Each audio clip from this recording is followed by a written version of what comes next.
بسم اللہ الرحمن الرحیم۔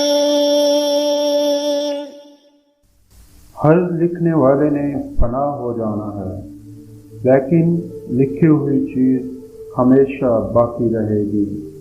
تو اپنے ہاتھ سے ایسی چیز تحریر کر جا جس کو قیامت کے دن تو دیکھ کے خوش ہو جائے۔ عورت کی بدخلقی پہ صبر کرنے والا حضرت ایوب علیہ السلام کے صبر کے برابر ثواب پائے گا۔ مہمان کے آگے تھوڑا کھانا رکھنا بے مروتی ہے، اور حد سے زیادہ رکھنا تکبر۔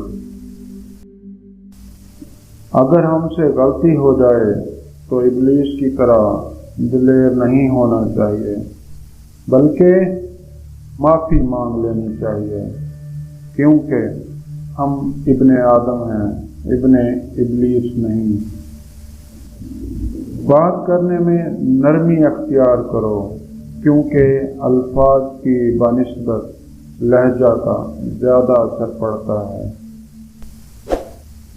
برے سلوک کا بہترین جواب اچھا سلوک، اور جہالت کا بہترین جواب خاموشی ہے۔